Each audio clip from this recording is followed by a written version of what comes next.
ব্রাহ্মণবাড়িয়ার নাসিরনগরের মনোহরপুর গ্রামে ভক্তি, শ্রদ্ধা ও ধর্মীয় মর্যাদার মধ্য দিয়ে অনুষ্ঠিত হয়েছে শ্রী শ্রী ভুবন মঙ্গল হরিনাম সংকীর্তন ও ২৯তম বার্ষিক মহোৎসব। ৩ দিনব্যাপী আয়োজনে গীতাপাঠ, হরিনাম যজ্ঞানুষ্ঠান ও অখণ্ড কীর্তন সহ নানা ধর্মীয় আচার পালিত হয়েছে।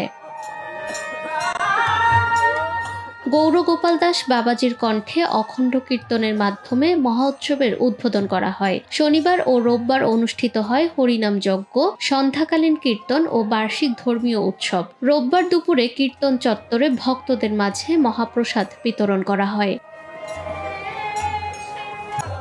আয়োজকরা জানান, শান্তি সম্প্রীতির বার্তা ছড়িয়ে দিতে এবং সকলের সমান অধিকারের চেতনা ধারণ করেই এই মহোৎসবের আয়োজন করা হয়। বিভিন্ন সম্প্রদায়ের মানুষের অংশগ্রহণে হরিমন্দির প্রাঙ্গণ পরিণত হয় এক অপূর্ব মিলন মেলায়।